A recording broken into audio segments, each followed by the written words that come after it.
So I could not find that lecture that I recorded on my mobile camera phone. So I'll have to redo the first 5 pages again.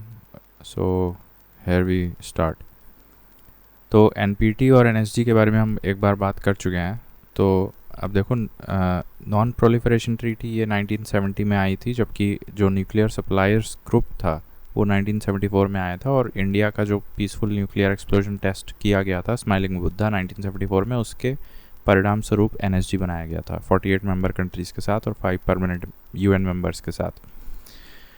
लेकिन NPT उससे पहले ही बना दिया जा चुका था 1970 में, और उसमें दो पार्ट्स थे basically, nuclear states and non nuclear states. ठीक है. And the criteria cut off date उसमें ये रखी गई थी न्यूक्लियर नॉन प्रोलिफरेशन ट्रीटी में 1967. And by this way only 5 are nuclear weapon states, that is USA हो गया, रशिया हो गया, France, China, UK. Now, India tested its first nuclear bomb in 1974 and hence it is not considered a nuclear weapon state. It is obligatory that any country wishing to sign the NPT must do so being a non-nuclear weapon state. बस एक ये line सबसे बड़ी problematic हो गई थी India के लिए. It is obligatory that any country wishing to sign NPT must do so being a non-nuclear weapon state, and this was discriminatory to India. As of 2019, NSG contains 48 members and Iran is not a member of NSG. After the ban on India was lifted by the nuclear suppliers group, France was the first country to sign an agreement allowing supply of civil nuclear technology to India. So I think the ban on India has been lifted now, and France was the first country to sign agreement allowing supply of civil nuclear technology to India. Now, Einstein का lifespan stretches from 1879 to 1955, and he was a German physicist. He won the Nobel Prize in 1921 for photoelectric effect. Now, he actually published 3 papers. The first paper was on the photoelectric effect that was kind of borrowed from the discovery made by Hertz even before him, but he kind of proved it using the Planck's theory of quantum mechanics, and then he got the Nobel Prize for photoelectric effect. So it basically means that materials will emit electrically charged particles when the material is hit by light. The second paper talked about proof of existence of atoms by analyzing the phenomenon of Brownian motion. So existence of atoms, or you can simply just remember the keyword Brownian motion. That was the second paper, and the third paper was the special theory of relativity. And then Indian Association for the Cultivation of Science. This is an organization which was set up in 1909 in Kolkata. You can simply remember cultivation of science because ये 3 शब्द ज़्यादा आसान है याद करने को. Cultivation of Science नामक एक ऑर्गेनाइजेशन बना दी गई थी 1909 में कोलकाता में, and CV Raman was its member. CV Raman वही हैं जो 1983 CV रमन जिनको स्कैटरिंग के लिए जाना जाता है 28th of Feb national science day. He dedicated his life to the research of acoustics and as well as optics. Just before he was awarded the Nobel Prize in 1930, he was knighted in 1929. So CV Raman की awards के बारे में बात करें तो he was knighted in 1929 and he received the Nobel Prize in 1930. Earlier he was also a member of the Royal Society. In 1924 he was admitted to the Royal Society.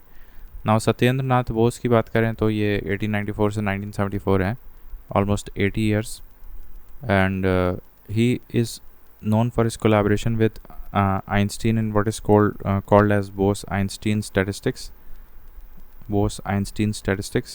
to explain the gas-like features of electromagnetic radiations. So Bose-Einstein statistics basically explains gas-like features of electromagnetic radiation, and he was also a member of Royal Society, and Satyendra Nath Bose was awarded Padma Vibhushan in 1954. Remember that 1954 में ये कौन है?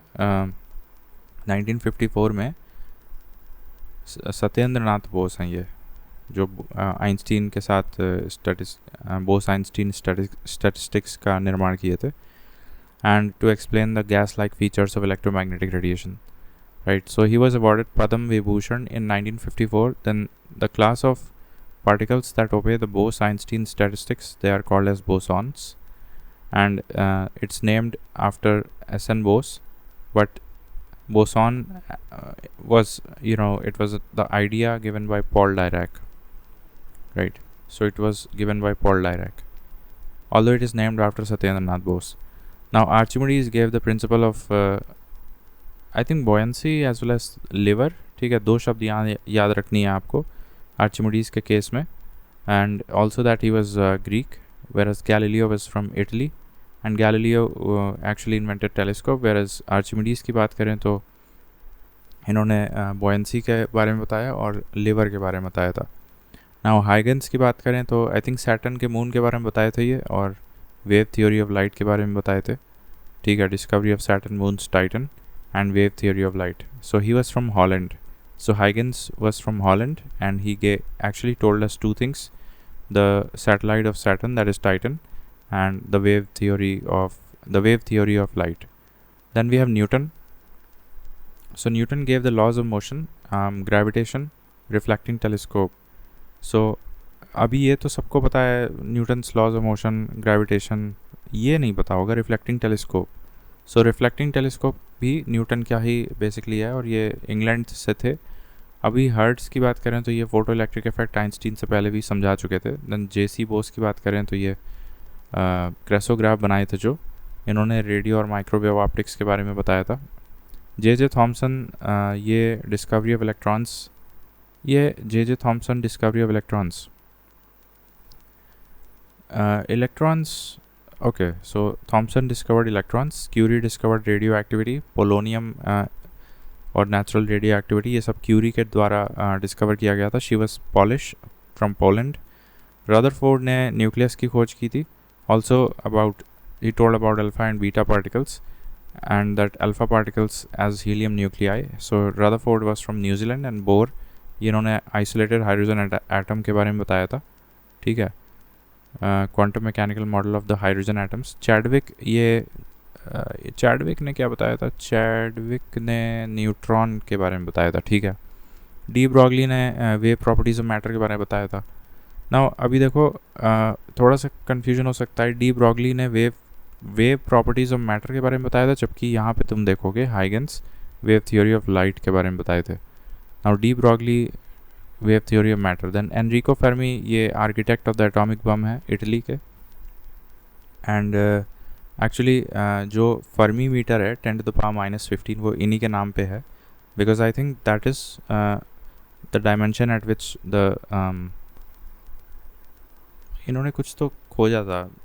Atom का उतना छोटा size होता है, 10⁻⁻15 metre. Then Ernest ओलरैंडो, ये साइक्लोट्रॉन बनाए थे. Cyclotron basically accelerates the positively charge particles. John Bardi ने इनको 2 बार मिला था. एक 1954 में नोबेल मिला था, और एक 1972 में मिला था. तो 54 इनको एक बार ट्रांजिस्टर के लिए मिला था, और एक बार थ्योरी ऑफ सुपर कंडक्टिविटी के लिए दिया गया था. तो सुपर कंडक्टिविटी मैंने बताया था कि बहुत लो टेम्परेचर पे की जाती है, तो उसके लिए जॉन बार्डिन को याद रखा जाता है, और ट्रांजिस्टर भी इन्होंने बताया था.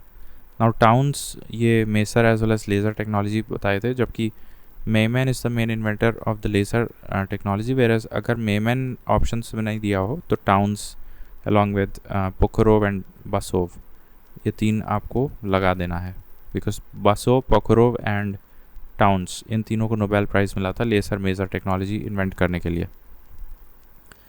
Alright, then first astronaut in space, तो ये यूरी गागरिन 1961 में गए थे. वॉस्टॉक 1 एयरक्राफ्ट का नाम था. इसी के देखा देखी यूएस ने फिर अपने कुछ एक ही महीने बाद एलन शेफर्ड नामक एस्ट्रोनॉट को भेज दिया था. कहाँ पे? सिमली स्पेस में. और फिर रशियन पहली महिला जो वैलेंटिना तेरेख्शोवा, ये 1963 में गई थी, 2 साल बाद वॉस्टॉक 6 में गई थी. तो इनके एयरक्राफ्ट का नाम याद रखना, Yuri Gagarin Vostok 1, whereas Valentina Tereshkova Vostok 6. Yuri Gagarin 1961, Valentina Tereshkova 1963. Alan Shepard तो देखा देखी अमेरिका ने भेज दिया था. So she spent 3 days in the space and orbited around the earth 48 times. ठीक है. नाउ तकाशी हिरोसे, ये कौन है भाई? तकाशी हिरोसे, इन्होंने एक किताब लिखी थी जिसका 2011 में लिखी थी, न्यूक्लियर रिएक्टर टाइम बॉम्ब नामक. ठीक है, तकाशी हिरोसे. ठीक है. Now dry cells of torch, इसमें देखो zinc cathode is made of carbon and anode is made of zinc, तो ये याद करना है आपको, ड्राई सेल की बात कर रहे हैं, ठीक है। तो ड्राई सेल तो सिंपल है, रिचार्जेबल बैटरीज में निकल वगैरह या कैडमियम का होता है, एक बार कंफर्म कर लेंगे। एनीवेज, तो ड्राई सेल की बात कर रहे थे हम लोग, तो एनोड जिंक का होता है और कैथोड कार्बन का होता है, ठीक है। Then lighting a candle in space does not produce a flame as the flame exists due to the pull of the gravity. बस ये एक लाइन याद कर लो, flame exists due to the pull of the gravity. In the state of weightlessness और microgravity the shape of the candle flame will be spherical. और दूसरा fact ये है कि माइक्रोग्रेविटी या फिर कम ग्रेविटी में shape of the flame will be spherical and not elliptical. हमें क्या कंफर्म करना था एक चीज़, different type of cells and their cathode and anode materials, right. तो ड्राई सेल में हमने देखा था कि एनोड जिंक था, कैथोड कार्बन का था, ठीक है। डिफरेंट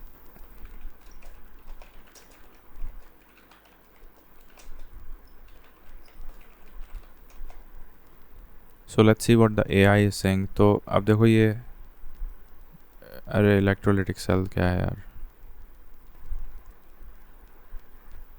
तो अब लिथियम बैटरीज में देखो क्या होता है कि ये क्लियर नहीं है। ड्राई सेल में देखो क्या है, डिफरेंट सेल्स, यहाँ आप लिखो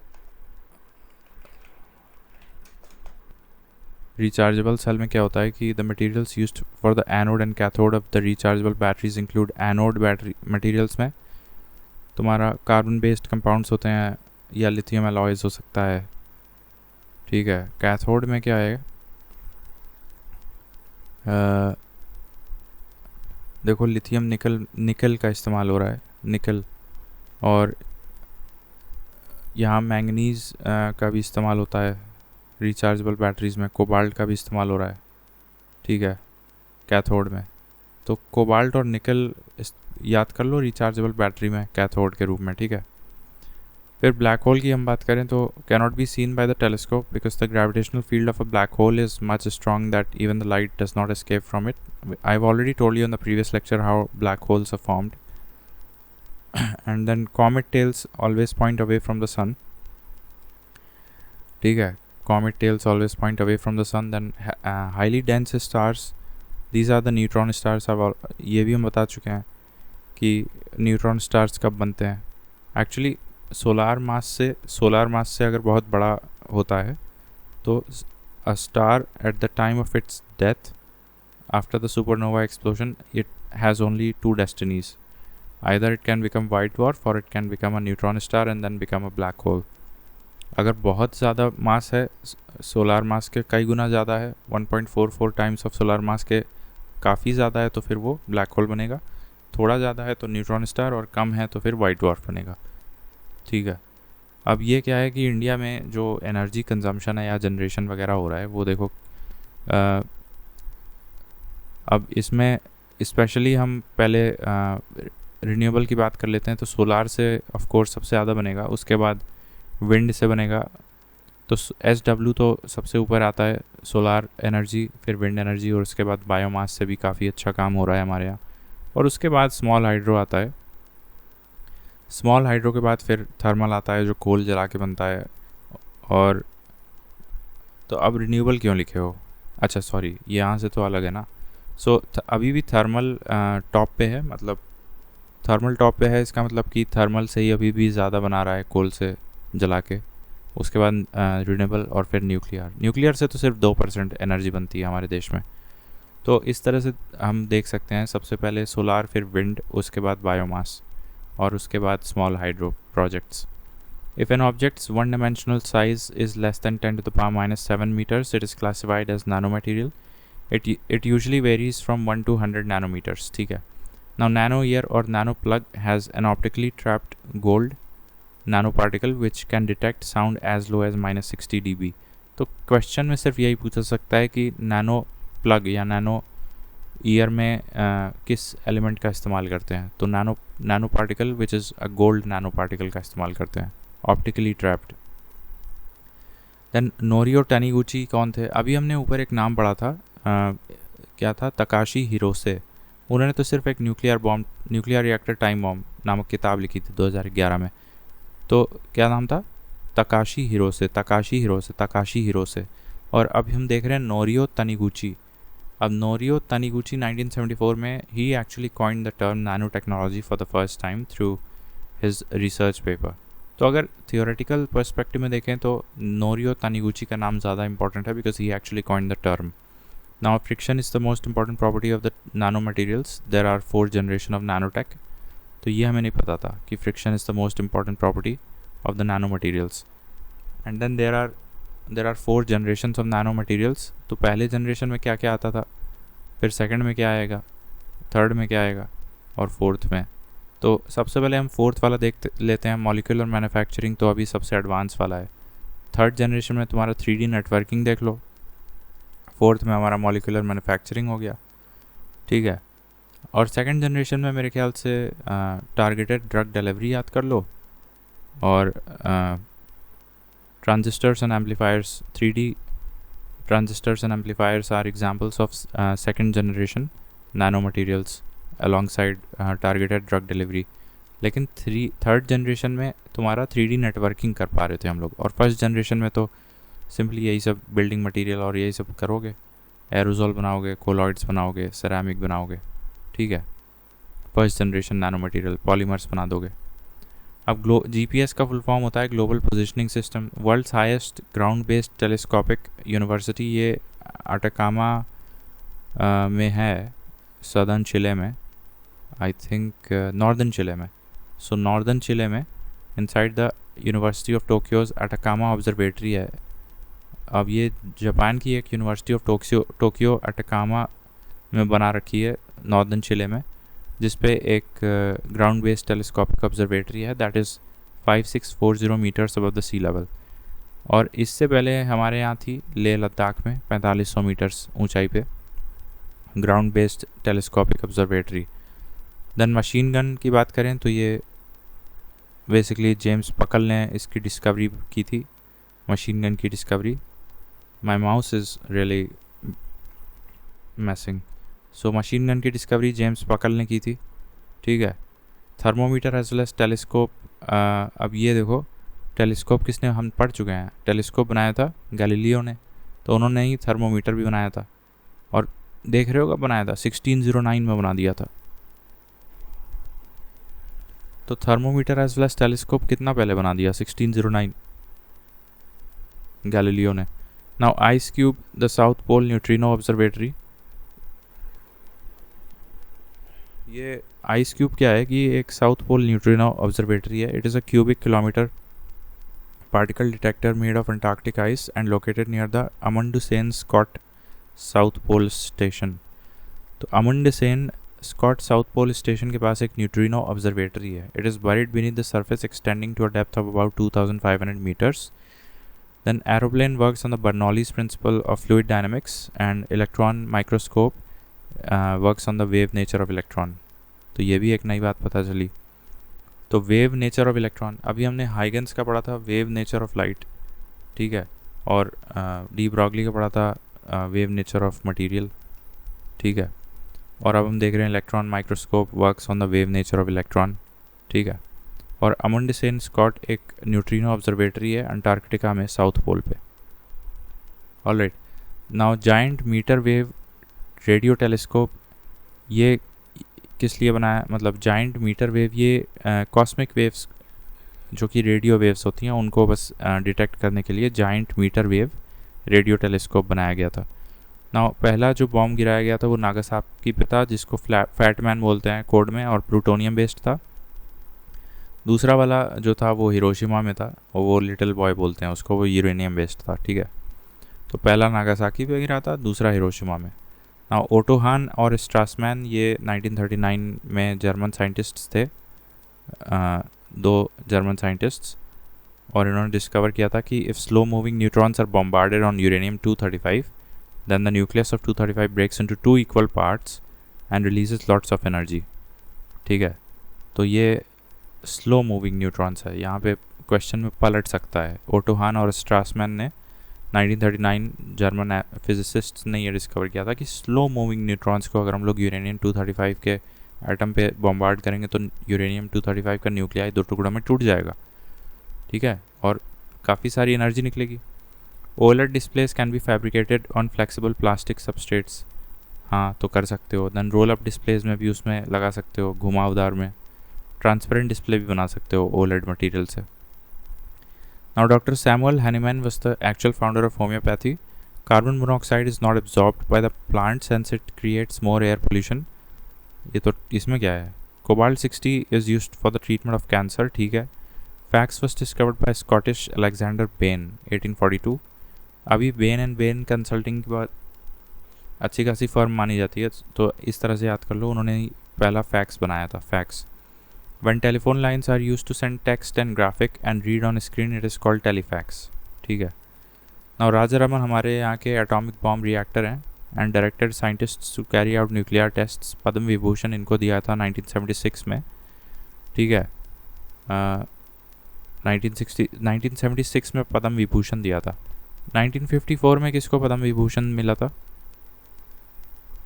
किसी को तो मिला था मेरे ख्याल से, वो जो बोस आइंस्टीन वाले थे ना, सत्येंद्र नाथ बोस, उनको मिला था 1954 में। और ये इनको मिल रहा है 1976 में मिल रहा है राजारामन को। ठीक है, so he was also defence minister and he एक राग म्यूज़िकल शास्त्रीय संगीत के रागों पे एक किताब भी लिखी है राजारामन ने। फिर जॉन सी माथुर, ये पॉल जी एलन कौन थे? तो ये तो याद है मुझे, को फाउंडर ऑफ माइक्रोसॉफ्ट। फिर जॉन सी माथुर की बात करें तो senior project scientist of James Webb telescope. अब ये इंपॉर्टेंट हो जाता है बिकॉज ये अभी थोड़ा सा अभी ट्रेंडिंग टॉपिक चल रहा है, James Webb telescope.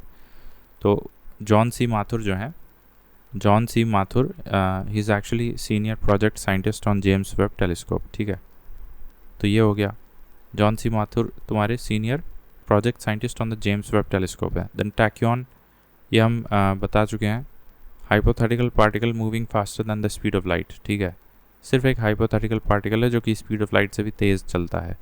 Then 1 April 1957 metric system was introduced in India. The coins minted between 1957 to 1964 are called as नया पैसा। अब इस पर भी सवाल बन सकता है। और जो हमारा कॉइनेज या मेट्रिक सिस्टम इन कॉइनेज कब ले आया गया था? 1957 में ले आया गया था, 1 अप्रैल से। Metric system introduced in India, नया पैसा, या कह सकते हैं नया पैसा got introduced. Now Roorkee college was established in 1847। अब देखो एग्जैक्टली 100 साल पहले, प्री इंडिपेंडेंस के 100 साल पहले, इंडिपेंडेंस के 100 साल पहले Roorkee college of engineering was established and it was the first engineering college in the entire Asia under the British Empire. The college was renamed as Thomson college of civil engineering in 1854। तो 1847 में बनाया, 1854 में नाम बदल के Thomson college of civil engineering कर दिया। अब साइटोट्रॉन ये अलग चीज़ होती है, ये होता है for producing artificial climate and also in regenerative and degenerative tissue engineering and repairing. तो आर्टिफिशियल क्लाइमेट प्रोड्यूस कौन करेगा? साइटोट्रॉन करेगा। और टिश्यू रीजनरेशन वगैरह या रिपेयरिंग का काम भी साइटोट्रॉन करेगा। तो कैंसर तक में ये इसका इस्तेमाल किया जाता है साइटोट्रॉन में। Then automatic wrist watches do not have batteries for its power, they obtain energy from the movement of the wearer's hand. Now ITER में आप पहले रस्क याद करो, रस्क दैट मीन्स रशिया है, इसमें USA है और साउथ कोरिया है। ठीक है, बाकी इंडिया, चाइना, जापान तो है ही, इंडिया, चाइना, जापान तो है ही, और एक और ये गिन लो यूरोप का है, हो गया। ठीक है, तो इतने सारे देश हैं तुम्हारे। International thermo nuclear experimental reactor, basically fusion करके एनर्जी जनरेट करना है इन लोगों को, और ये सदर्न फ्रांस में लोकेटेड है। देन 2009 में British scientist designed a special spacecraft called gravity. अब ये नहीं आएगा, ये बहुत पुरानी चीज़ हो गई, इसको छोड़ दो। ठीक है, अब ये CERN क्या होता है? CERN is the acronym of the provisional body. ठीक है, वही चीज़ है जो क्या कर रहे हैं हम लोग, acronym of the provisional body founded in 1952। So it is the acronym of the provisional body founded in 1952 2 years before the organization came into existence in 1954. ठीक है. CERN is the world's largest particle physics accelerator. ठीक है. CERN is the world's largest particle physics accelerator की organization है CERN. Actually CERN was the provisional name given in 1952. जब 2 साल बाद 1954 में full fledged organization बन गई, तब CERN से ही हम लोग जाने लगा. ठीक है. सदर्न फ्रांस में है ये CERN का जो हेडक्वार्टर वगैरह है. Where is CERN? Acronym of the provisional body in 1952. ठीक है. Where is CERN located? या CERN का हेडक्वार्टर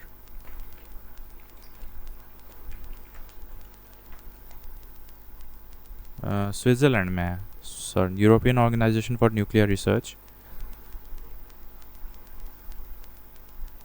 अच्छा, तो CERN is the provisional name, whereas जो ऑफिशियल नेम आया था that is European organisation for nuclear research.